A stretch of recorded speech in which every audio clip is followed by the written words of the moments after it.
अरुणाचल प्रदेश के तवांग में जो स्थिति बनी है वो एक दिन में नहीं बनी है। इसके पीछे भारत और चीन दोनों देशों के बीच सीमा विवाद का लंबा इतिहास रहा है।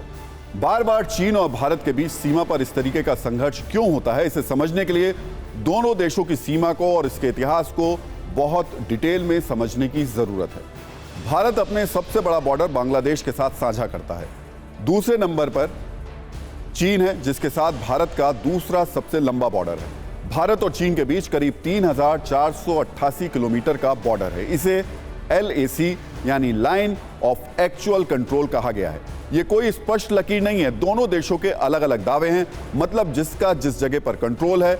इस बॉर्डरिंग एरिया को 3 सेक्टर में बांटा गया है: वेस्टर्न सेक्टर, सेंट्रल सेक्टर और ईस्टर्न सेक्टर।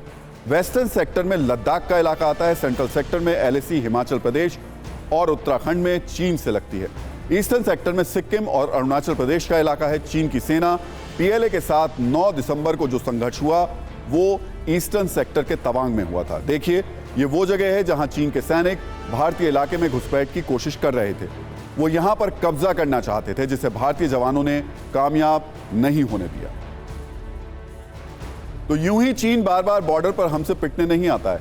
इसके पीछे 1962 की एक दबी हुई इच्छा है। 1962 में युद्ध में चीन ने भारत के बड़े हिस्से पर तो कब्जा कर लिया, लेकिन तवांग पर वो अपना झंडा नहीं लहरा पाया। इसके पीछे थे वहां के कुदरती हालात।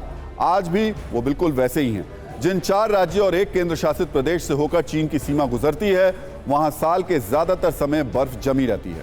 हिमालय के बीच से होकर गुजरने वाली इस सीमा की रखवाली करना बेहद मुश्किल है।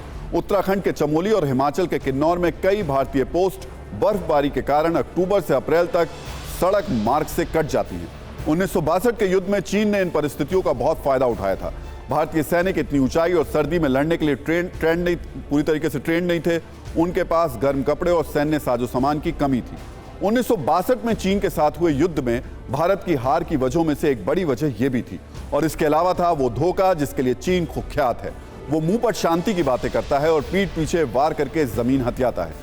1962 के युद्ध में चीन अरुणाचल प्रदेश पर भी कब्जा करना चाहता था। वो तवांग तक पहुंच भी गया था, लेकिन भारी बर्फबारी और मुश्किल भौगोलिक परिस्थितियों के कारण उसे तवांग से वापस लौटना पड़ा। लेकिन लौटने से पहले तवांग पर कब्जे के लिए चीन के सैनिकों ने भारत पर भयंकर हमला किया था।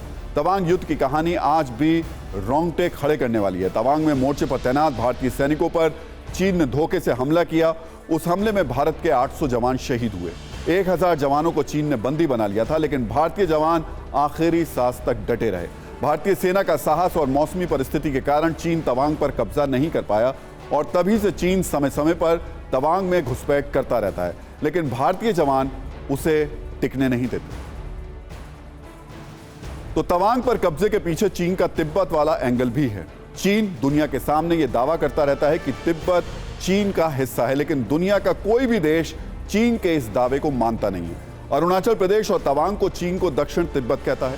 अगर चीन इस पर कब्जा करने में कामयाब हो जाएगा तो चीन अपने इस दावे को और मजबूती से रख सकता है, लेकिन चीन की कोशिश में सबसे बड़ी मुश्किल दलाई लामा खड़ी करते रहते हैं। समुद्र तल से 10,000 फीट की ऊंचाई पर बसा तवांग वही जगह है जहां पर तिब्बती धर्मगुरु दलाई लामा सबसे पहले पहुंचे थे। अप्रैल 2017 में जब दलाई लामा कई साल के बाद तवांग पहुंचे तो चीन ने उस समय भी उसका विरोध किया था। दलाई लामा को चीन एक अलगाववादी नेता मानता है। दलाई लामा के तवांग दौरे के बाद पिछले साल जुलाई में जिनपिंग ने चुपचाप तवांग के करीब न्यांगची का एक दौरा किया था। जिनपिंग न्यांगची जाने वाले पहले चीनी बड़े नेता हैं। तभी से इस बात की सुगबुगाहट थी कि तवांग में कुछ बड़ा हो सकता है।